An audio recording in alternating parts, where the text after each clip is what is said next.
이제 우리가 설을 맞이하고 있습니다.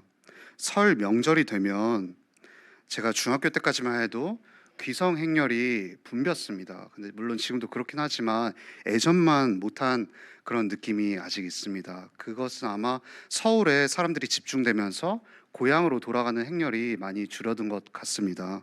저는 설 명절 때면 참 기억나는 것이 무엇이냐면 아버지와 함께 TV를 보았습니다. TV를 보면서 성 명절 특선 영화가 있었죠. 근데 참 설 명절 특선 영화 때 많은 영화들이 있었지만 제가 참 기억에 남는 영화 중 하나가 2002년에 개봉한 집으로라는 영화였습니다.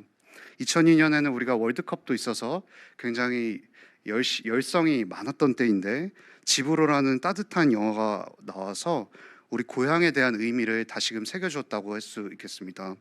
거기서 우리가 너무나도 잘 아는 배우인 유승우가 어린 손자 역할로 나와서 그때 김을분 할머니라는 그 할머니와 여름을 같이 보내게 됩니다. 근데 김을분 할머니께서 말을 못하는 상황이 있다 보니까 이제 그 손자가 까마득한 위에 있는 할머니를 무시하고 함부로 대하는 모습도 나옵니다. 그래서 어떤 사람은 이렇게 평을 내렸더라고요. 당장 영화 안으로 들어가서 유승우를 두들겨 패주고 싶은 마음도 들었다. 뭐 이런 마음까지 들 정도로 할머니를 아주 못되게 굴었습니다. 그런데 이제 할머니께서 그 손자를 너무나도 사랑해주고 그 참 말썽꾸러기 손자의 그런 말썽에도 묵묵하게 그것을 받아주시면서 참 부모님의 사랑을 다시금 느껴줄 수 있는 아주 귀한 영화라고 할 수 있겠습니다. 우리는 고향을 생각하면 굉장히 따뜻함을 느낍니다. 왜 그러냐면 고향에서는 내가 안식할 수 있고 쉼을 누릴 수 있다라는 그러한 심리가 작동되기 때문이죠. 그래서 우리는 고향에 돌아가면 저희 부모님만 해도 그렇지만 참 편안하다, 참 세상과는 다른 안식을 누릴 수 있다, 이런 말을 참 자주 하시곤 합니다. 우리가 고향을 잃은 자들의 슬픔을 6.25 전쟁 때 참 많이 알 수가 있습니다. 6.25 전쟁 때 그 결과로 인해서 월남하신 이북 분들이 고향에 돌아가지 못하는 상황들이 발생했죠. 그러면서 제가 설교를 준비하다가 한 가요를 알게 됐는데 실향민의 노래라는 가요가 있습니다. 제가 가사를 한번 읊어드리도록 하겠습니다. 정든 고향 떠나올 때 눈물 짓던 어머니 모습, 그 모습 그 목소리 사무치게 그리운데 지척에 내 고향을 저기에 두고 왜 못 가나, 끊어진 경의서나 원한의 휴전서나 너만은 알아다오 실향민의 이 노래를 변해버린 가족사진 바라보다 한없이 울며 눈물로 살아왔소. 실향민의 이름으로 언제나 찾아가나 그 언제나 만나보나 끊어진 경원서나 원한의 38서나 너만은 들어다오 실향민의 망향가를. 우리는 고향을 잃을 때 마치 전부를 잃은 것 같은 느낌이 듭니다. 나를 있는 모습 그대로 받아줄 수 있고 조건 없이 안겨줄 수 있는 그 고향이 사라질 때 우리는 막막함이 느껴집니다. 여기 오늘 본문에서도 실향의 아픔을 느끼는 한 인물이 등장합니다. 바로 우리가 너무나도 잘 아는 야곱이죠. 야곱은 굉장한 비참한 현실을 맞이하게 됩니다. 자신의 죄로 말미암아 형 에서가 자신을 죽일지도 모르는 두려움 속에서 고향을 떠나 산말리길 엄청나게 먼 길을 떠나옵니다. 창세기 28장 10절을 한번 읽어보도록 하겠습니다. 준비 시작. 야곱이 브에세바에 떠나 하란으로 향하여 가더니, 야곱은 아마 처음에는 뛰어갔을 것입니다. 뛰어가면서 자신의 외삼촌인 라반을 향해서 살 길을 구축하려고 뛰어가기 시작합니다. 그런데 여기서 우리가 알아야 될 사실은 그가 고향을 떠나 삼촌 라반에 있던 하란은 1000km였습니다. 1000km.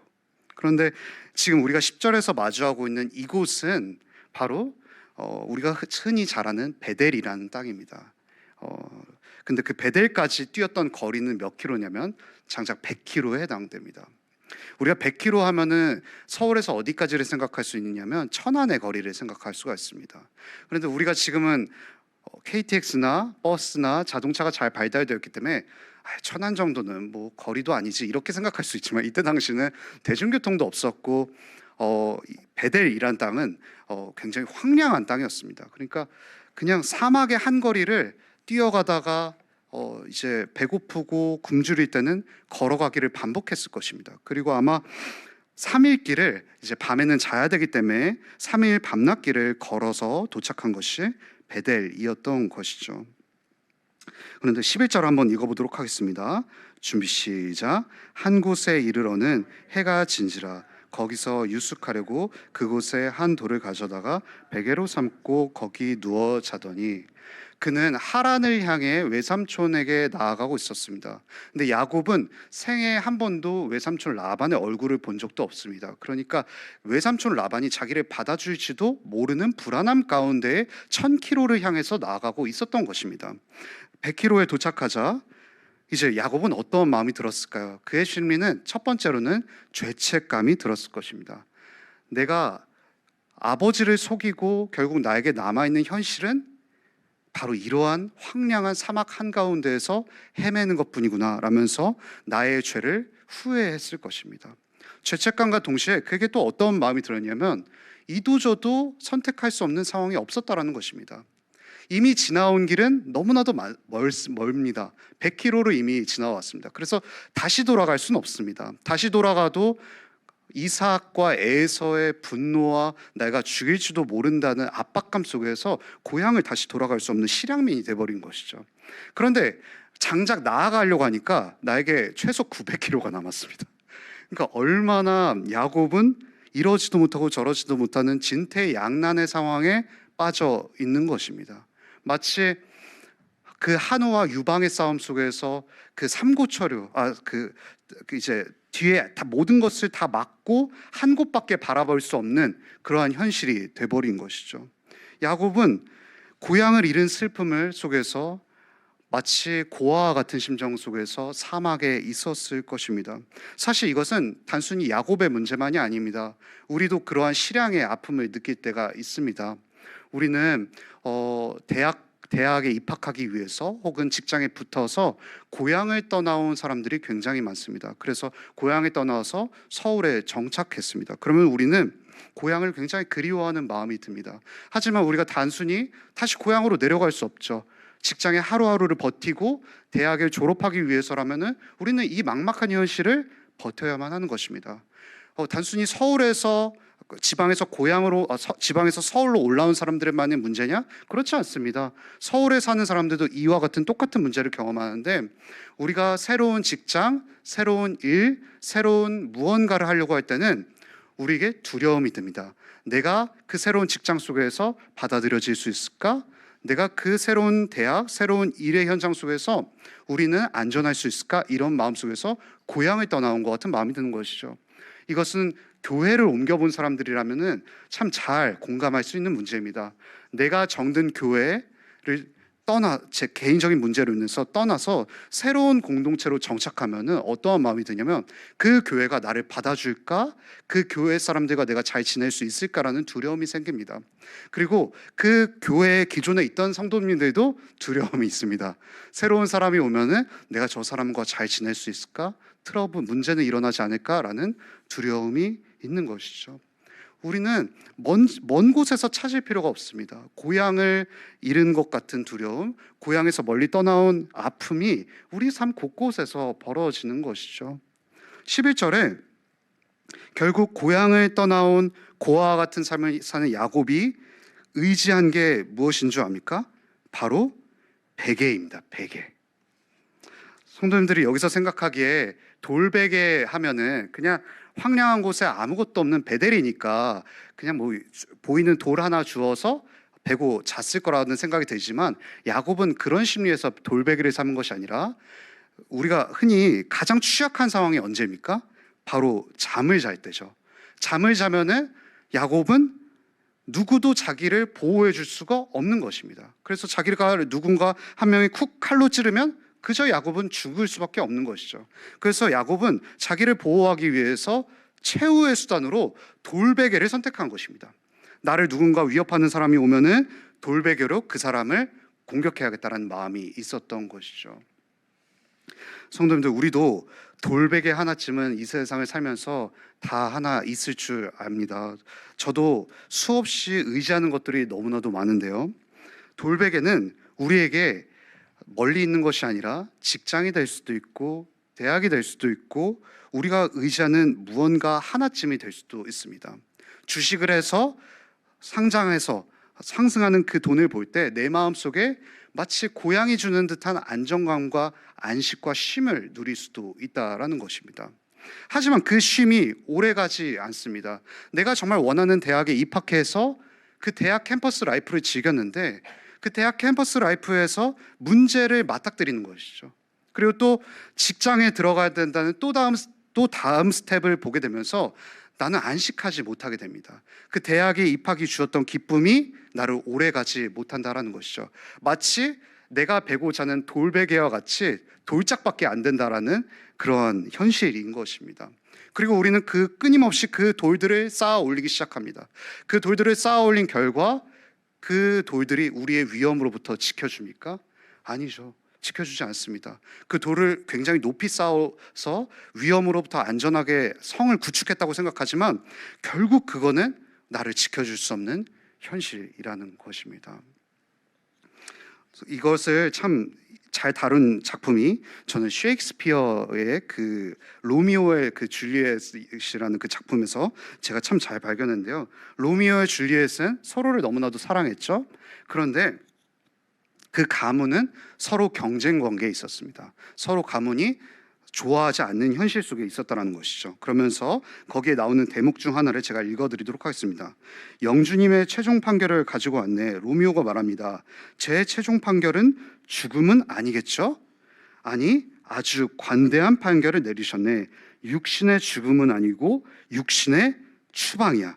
베로나에 있어서 떠나라. 너 있는 곳에서 떠나라. 추방 이후 차라리 내게 자비롭게 죽음을 허락하세요. 추방은 죽음보다 끔찍해요. 이렇게 말하는 것입니다.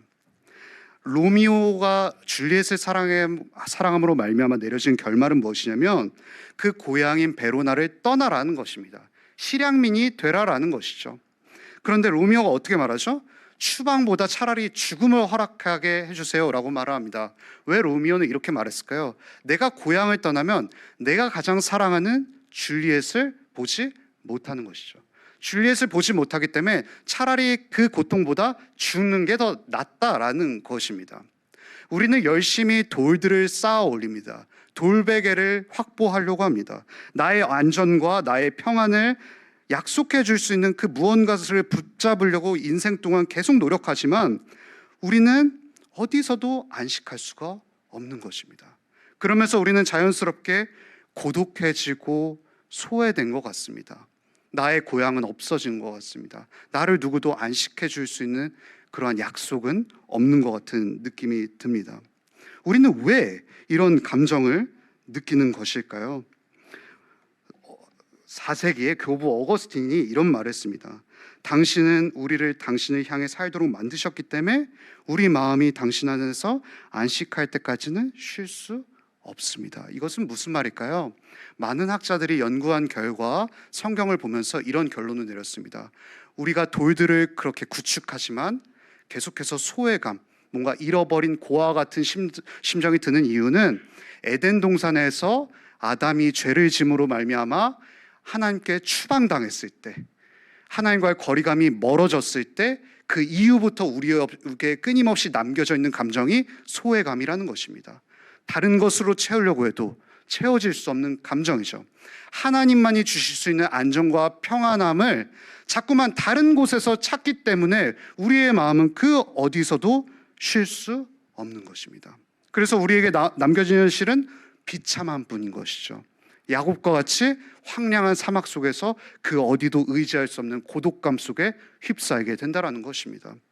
그러면서 우리는 신앙인들은 점점 신앙생활을 하면서 복음을 듣는데 복음이 너무 비현실적인 것 같은 것입니다. 아버지 하나님께서 우리를 위해서 자신의 하나뿐이 없는 독생자를 내어주셨다는 사실이 위로가 되지 않습니다. 왜냐하면 이것은 구름에 붕뜬 말 같고 나는 끊임없이 지금 예배를 드려야 되는 것이 아니라 자기 개발하고 직장에 합격하기 위해서 나의 자격증을 따기 위해서 노력을 해야 되는데 그저 설교 시간에 붕붕 뜨는 말만 하는 것 같으니까 아무것도 위안이 안 되는 것 같은 느낌이 드는 것입니다. 나에게 위로가 안 된다는 것입니다. 하지만 우리에게 처한 현실이 진짜 현실인지를 질문해 볼 필요성이 있습니다. 창세기 28장 12절을 한 목소리로 읽어보도록 하겠습니다. 준비 시작. 꿈에 본즉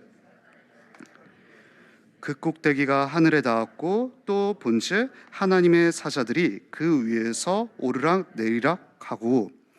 비참한 현실 가운데 있던 야곱은 하나님이 자신에게 위로가 되지 않았습니다. 그때 하나님께서 선택하신 것은 꿈이었습니다. 야곱이 잠든 사이에 하나님께서 당신 너와 함께하고 있다는 그 사실을 보여주는 것이었습니다. 우리가 너무나도 잘 알지만 야곱의 꿈에서 나온 것은 사닥다리였습니다. 사다리인 것이죠. 성도님들, 여기 사닥다리라고 번역되어서 우리가 오해할 수 있는 것은 야곱이 잠자다가 꿈을 꾸는데 사다리 하나 툭 내려왔구나라고 생각을 할 수가 있습니다. 그런데 이것은 원래 해석은 무엇이냐면 계단입니다. 계단. 무슨 계단일까요? 이때 당시는 지구라트라는 것을 만들었다고 합니다. 이 지구라트가 낯서신 분들은 피라미드로 이해하면 좋을 것 같습니다. 피라미드는 굉장히 높죠. 굉장히 높게 지은 이유가 무엇이냐면 고대 근동 사람들은 하늘에 신이 있다고 생각을 했습니다. 그래서 건물을 높게 지어서 계단을 올라가면 신과 마주할 수 있을 거라는 부푼 희망이 있었던 것이죠. 이것은 무엇을 나타내냐면 계단을 지어서 신께 올라가는 노력과 우리의 공로를 들이면 그 신이 우리의 공로에 감화되어서 사랑해주고 받아줄 것이라는 것입니다. 우리의 선행을 통해서 그 신과 마주하려는 고대인들의 노력이었죠. 이것은 사실 비단 고대인들만의 문제가 아니라 우리가 주변의 기독교를 제외한 모든 종교에서 말하는 가르침입니다. 우리가 신께 예쁨을 받으면, 신께 예쁨 받을 행동을 하면은 그 신이 나를 구원해 줄 거야 라는 믿음인 것이죠. 하지만 하나님께서는 그와 전혀 다른 메시지를 이 꿈을 통해서 보여주시는 것입니다. 왜 그 사닥다리에서 천사들이 오르락 내리락 했는지 혹시 성도님들 아십니까? 이것은 구약 성경만 봐서는 다 이해할 수 없습니다. 신약 성경까지 넘어가서 살펴보아야 하는 문제입니다. 히브리서 1장 14절을 한번 읽어보도록 하겠습니다. 준비 시작. 모든 천사들을 섬기는 영으로 구원받을 상속자들을 위하여 섬기라고 보내심이 아니나. 여기서 히브리서 기자는 천사들의 역할을 뭘로 말하냐면 바로 섬기는 영으로 말을 합니다. 그런데 그 섬기는 영이 누구를 섬기는 것이냐면 바로 구원받을 상속자들을 섬기는 것입니다. 구원받을 상속자들은 바로 우리를 가리키는 거겠죠. 하나님의 백성. 그런데 여기서 나오는 창세기 28장에 나오는 하나님의 백성은 야곱이죠. 야곱을 섬기기 위해서 천사들이 사닥다리를 오르락 내리락 한 것입니다. 그 지구라트 위를 계단을 오르락 내리락 한 것은 천사들이 바로 야곱을 돌보고 보호해 주기 위한 것이었죠. 하나님께서는 야곱을 돌보고 보호해 주기 위해서 천사들을 보낸 것입니다. 너가 혼자 있는 게 아니야. 지금 황량한 사막 가운데 내가 천사들을 너를 위해서 보내주고 있단다 라고 말씀하고 계시는 것입니다. 또 두 번째 이유가 있습니다. 베드로전서 1장 12절 한번 한 목소리 읽어보도록 하겠습니다. 준비 시작. 이 섬긴 바가 자기를 위한 것이 아니요 너희를 위한 것임이 계시로 알게 되었으니 이것은 하늘로부터 보내신 성령을 힘입어 복음을 전하는 자들로 이제 너에게 알린 것이요 천사들도 살펴보기를 원하는 것이니라. 여기서 베드로 사도가 말하는 것은 무엇이냐면 천사들은 이런 마음이 있다는 것입니다. 천사들도 복음을 살펴보기를 원한다는 것입니다. 천사들도 복음을 알기 원한다는 것이죠. 구원받은 상속자, 그 복음을 믿고 받아들이는 그 상속자들을 살펴보기를 원하는 것입니다. 도대체 어떠한 사람들이길래 하나님께서 자신들을 보내실 만큼 대단한 사람인가를 구경하길 원한다는 것이죠. 성도님들 상상해 보시죠. 천사들이 사닥다리를 타고 내려왔는데 얼마나 대단한 인물인가 한번 봤는데 누구를 만났나요? 사기꾼이었던 것입니다. 하나님께서 괜찮은 사람을 섬기기 위해서 자신들을 보내준 줄 알았는데 저딴 죄인 하나 보호하기 위해서 자신들을 보내신 것이죠. 얼마나 하나님의 사랑을 천사들이 놀랬을까요? 하나님의 복음이 고대 근동의 신군들과는 너무나도 다른 종교였다는 것입니다. 그러면서 우리는 어떠한 마음이 듭니까? 우리는 천사들을 통해서 보내신 하나님의 섬김을 바라보게 되는 것입니다. 근데 여기서 우리의 눈이 멈춰서는 안 됩니다. 13절을 한번 읽어보도록 하겠습니다. 준비 시작. 또 본즉 여호와께서 그 위에 서서 이르시되 나는 여호와니 너의 조부 아브라함의 하나님이요 이삭의 하나님이라. 네가 누워있는 땅을 내가 너와 내 자손에게 주리니. 이렇게 말합니다. 13절에서 하나님께서 그 위에 서서, 이렇게 우리 한글 성경에는 번역이 되어 있죠. 그러면 우리는 자연스럽게 어떤 생각이 드냐면 그 계단이 있는 지구라트 맨 꼭대기 위에 하나님께서 쓰시고 그저 천사들을 보내는 장면으로 생각하기 쉽습니다. 그런데 잘 해석하면은 원래 해석은 무엇이냐면 그 위에 서서가 아니라 야곱 곁에 서서입니다. 지구라트 꼭대기 위에 하나님께서 야곱을 그냥 구경하시는 게 아니라요, 비참한 현실 가운데는 야곱 옆에 하나님께서 함께 하고 계시는 것입니다. 야곱은 어떠한 인물이었습니까? 팥죽 한 그릇으로 형 속이기 바빴던 인물이었습니다. 뭔가 대단한 신앙인도 아니고 굉장히 흠투성이었죠. 하지만 하나님께서는 고대 근동의 신들처럼 너가 좀 괜찮아지면 나를 만날 수 있어, 너가 공로를 쌓고 선행을 쌓으면 내가 너를 예뻐해 줄 거야 라고 말씀하시지 않으셨습니다. 먼저 하나님께서 그 곁에 서신 것입니다. 네가 부족하지만 내가 너와 함께 하겠다, 내가 너와 함께하고 사랑한 뒤에 너를 고쳐주겠다라고 말씀하시는 것입니다. 이것이 세상이 말하는 복음과 다른 복음의 기쁜 소식인 것이겠죠. 하나님께서는 야곱에게 이렇게 말씀하는 것입니다. 내가 꿈을 통해서 지금 당장은 너에게 눈에 보이는 형식으로 너를 만나주지만 그 꿈이 깼을 때는 다시금 사막이라는 것이 너의 눈앞에 펼쳐져 있을 것이다. 그러면 너는 또 나를 의심하겠지. 아니다, 나는 너의 곁에 서 있는 하나님이라는 사실을 의심하지 말라. 내가 너와 함께하고 있는 것이 진정한 현실이라는 것을 붙잡으라. 그것을 붙잡고 900km로 나아가라. 이렇게 하나님께서 꿈을 통해서 말씀하고 계시는 것입니다. 야곱에게는 진정한 현실이 놓여져 있었던 것이죠. 우리 창세기 28장 18절을 한 목소리로 읽어보도록 하겠습니다. 준비 시작. 야곱이 아침에 일찍이 일어나 베개로 삼았던 돌을 가져다가 기둥을 세우고 그 위에 기름을 붓고. 여기서 야곱이 진정한 현실을 꿈을 통해서 마주한 다음에 꿈을 깬 이후에 한 것이 무엇이었을까요? 하나님을 예배하는 것이었습니다. 내가 혼자가 아니었구나, 내가 이 황량한 사막 속에서 나 홀로 여정을 걷고 있었던 것이 아니구나, 하나님께서 나와 함께 하셨다라는 것이죠. 19절도 한번 읽어보도록 하겠습니다. 준비 시작. 그곳 이름을 베델이라 하였더라. 그 성의 옛 이름은 루스더라. 옛 이름 루스를 야곱은 무엇이라고 고치죠? 베델이라고 고칩니다. 베델의 뜻은 하나님의 집이라는 뜻입니다. 베이트라는 단어는 집이고요, 엘은 바로 하나님이신 것이죠. 내가 홀로 놓여져 있어서 실향민이 되어서 나는 아무것도 아닌 존재가 되었을 그 사막 위에서 야곱은 함께 하시는 하나님이라는 것을 발견한 뒤에 그 땅을 황량한 땅인 루스가 아니라 베델, 하나님께서 함께 하시는 집이라고 말을 바꾼 것이죠.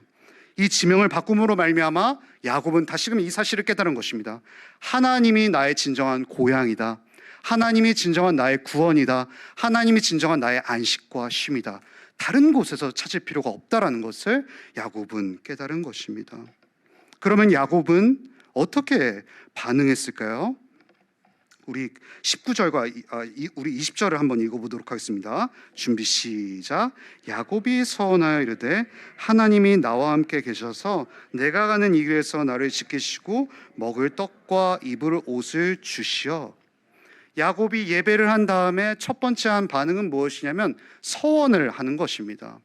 우리가 서원을 하면은 옛날 신앙의 선배님들이 조금 오해했던 부분이 있습니다. 어떻게 서원을 생각했냐면 내가 하나님께 이것을 드릴게요, 그러면 하나님께서 나한테 이것을 주시면 내가 소중한 것을 내어드릴게요 라는 일종의 거래의 형식으로 서원을 이해했습니다.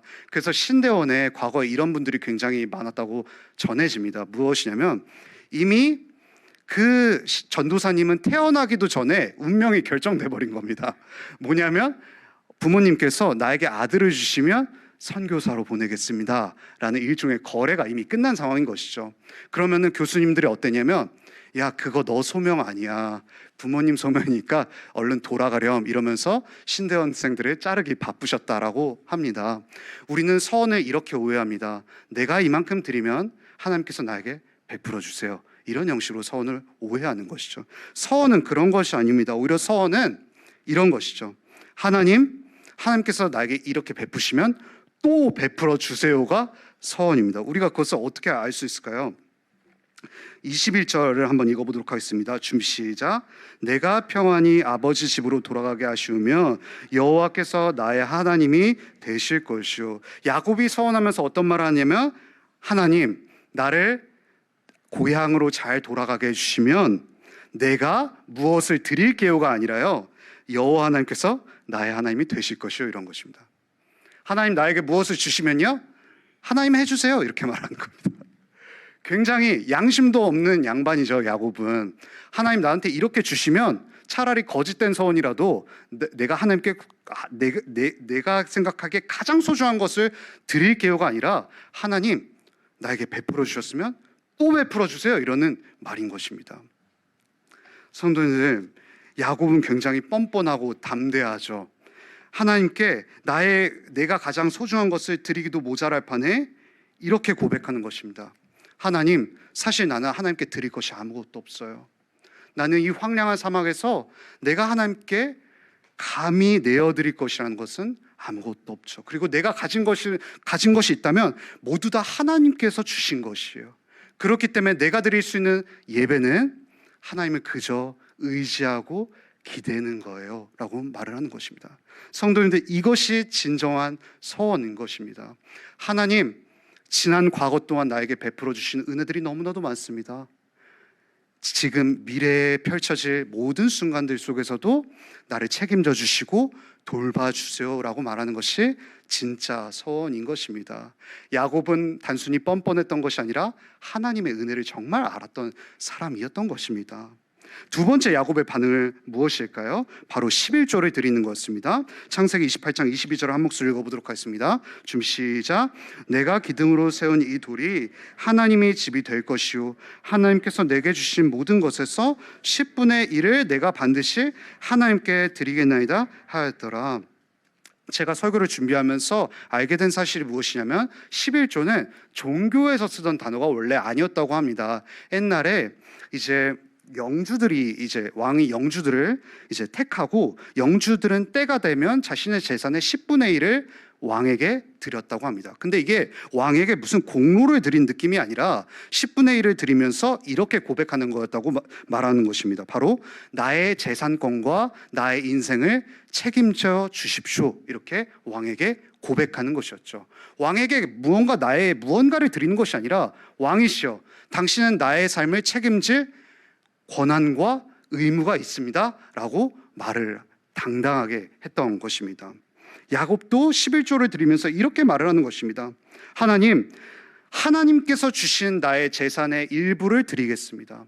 그런데 이 일부는 내가 드리는 공로가 아니라 드림으로 말미암아 이렇게 고백하는 것입니다. 하나님, 나의 삶을 이전에서 계속 돌봐주셨던 것을 믿습니다. 계속해서 나의 삶을 돌봐주시고 은혜를 베풀어 주십시오. 서원과 똑같은 성격을 가진 것이 바로 이 11조였던 것입니다. 야곱은 이렇게 고백하는 것입니다. 하나님께서 꿈을 통해서 나를 만나 주셨기 때문에 당장에는 내가 하나님의 약속을 붙잡을 수 있지만 900km를 향해 가는 여정 속에서 나는 그 약속을 또 잊어버리고 말 것입니다. 나는 또 하나님의 은혜를 망각하는 연약한 죄인입니다. 그렇기 때문에 하나님께서 나를 끝까지 돌봐주시고 지켜주세요 라고 고백하는 것이죠.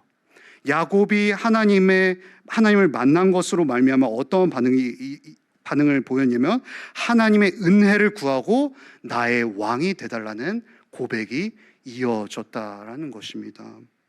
성도님들, 우리는 이것을 보면서 여전히 진정한 현실을 바라보지 못하고 계십니까? 야곱은 그런 위대한 꿈이라도 꿨지, 저는 맨날 개꿈이나 꿉니다. 하나님, 그런 꿈이라도 꾸게 해주십시오. 하나님, 내 눈에 보여주시기라도 해주십시오. 그럼 나는 900km의 여정을 잘 살아갈 수 있을 것 같은 용기를 얻을 수 있을 것 같아요 라고 혹시 말씀을 하십니까? 우리는 그보다 더 위대한 약속을 받은 자들입니다. 어디서 받았을까요? 바로 신약 성경에 나타나 있습니다. 요한복음 1장 51절을 한번 읽어보도록 하겠습니다. 준비 시작. 진실로 진실로 이르노니 하늘이 열리고 하나님의 사자들이 인자 위에서 오르락 내리락 하는 것을 보리라 하시니라. 성도님들, 뭔가 익숙한 장면이 나오지 않습니까? 오르락 내리락이라는 단어가 나옵니다. 예수님께서 제자들에게 말씀하시는 것이 무엇이냐면, 야, 그거 아니? 야곱이 경험한 사닥다리가 바로 나야 라고 말씀하시는 것입니다. 나를 통해서 야곱이 하나님을 만났던 거야 라고 말씀을 하시는 것입니다. 그 야곱이 한참 지난 세월 이후에 예수님께서, 하나님이신 예수님께서 사람의 몸으로 이 땅에 오시고 우리의 사닥다리가 되어주셨던 것입니다. 우리는 죄로 인해서 하나님을 만날 수 없는 존재들이 되었습니다. 아버지 하나님과 교제할 수 없는 연약한 비참한 존재들이 되었죠. 그런데 하나님께서 우리에게 예수님이라는 사닥다리를 허락하셨습니다. 예수님께서 십자가 위에서 자신의 보혈을 들이심으로 말미암아 우리는 예수님을 의지해서 당당하게 하나님께 나아갈 수 있는 권리를 가진 존재들이 되었죠. 그리고 예수님은 이렇게 말씀하십니다. 나를 통해서 너희들을 아버지 하나님께 인도해 줄게 라고 말씀하시는 것입니다. 여러분, 우리는 그러면서 나아가서 어떠한 장면까지 보기를 원하냐면 바로 예수님께서 십자가 위에서 하신 말씀입니다. 나의 하나님 어찌하여 나를 버리셨나이까? 엘리엘이 라마 사박다니라는 표현인 것이죠. 이 표현은 우리에게 주어지는 의미가 무엇일까요? 예수님께서 자신의 영원한 고향이신 아버지 하나님의 품을 떠났습니다. 왜 품을 떠났죠? 사람의 몸으로 이 땅에 오셔서 우리의 죄의 문제를 해결해 주시기 위해서였습니다. 아버지의 품이라는 영원한 고향을 떠나신 예수님께서 이 땅에 오셔서 환영을 받으셨음에도 받아도 모자랄 판에 받으신 것이 무엇이죠? 무시와 소외와 천대입니다. 사람들은 예수님을 오병이 어기적 봤을 때는 와, 이 사람이 나에게 무언가 기적을 베풀어 줄 수 있는 양반이구나 생각해서 메시아로 모시려고 했습니다. 그런데 십자가에 달리시니까 그 모두 하나같이 다 배신해 버렸죠. 그리고 결정적으로 예수님의 등을 돌린 존재가 있었습니다. 누굴까요? 아버지 하나님이었습니다. 아버지 하나님, 나의 아버지, 나의 하나님, 어찌하여 나를 버리시나이까? 라고 예수님께서 외쳤음에도 불구하고 하나님께서는 침묵으로 응답하셨던 것입니다. 왜 그러셨을까요? 하나님께 우리가 받아들여지기 위해서, 이 땅에서 죄로 인해서 하나님과의 거리감이 생긴 실향민들이 하나님이란 고향으로 다시 돌아가기 위해서 예수님께서 자신의 영원한 고향인 아버지께 내침받았다라는 사실인 것입니다. 성도님들, 혹시 이 땅에서 안식과 쉼을 누리지 못해서 전전긍긍해 하시는 분들이 계십니까? 성도님들, 그거 아십니까? 우리는 만약에 우리가 주식 투자해서 재산을 많이 잃어도 우리에게 잃지 않은 것이 하나 있습니다. 뭘까요? 예수님이라는 재산인 것입니다. 예수님이라는 기업이 우리에게 여전히 놓여져 있는 것이죠. 하나님이라는 고향이 우리에게 남겨져 있습니다. 우리도 여전히 남은 3일 동안 900km의 여정을 걸어가게 되실 것입니다. 그 900km의 여정 속에서 여러분과 제가 잊지 말아야 될 것은 하나님이 우리의 진정한 안식처이자 피난처이라는 사실인 것입니다. 우리 이 사실을 깊이 붙잡고 남은 900km를 당당하게 걸어가는 여러분과 제가 되기를 소망합니다.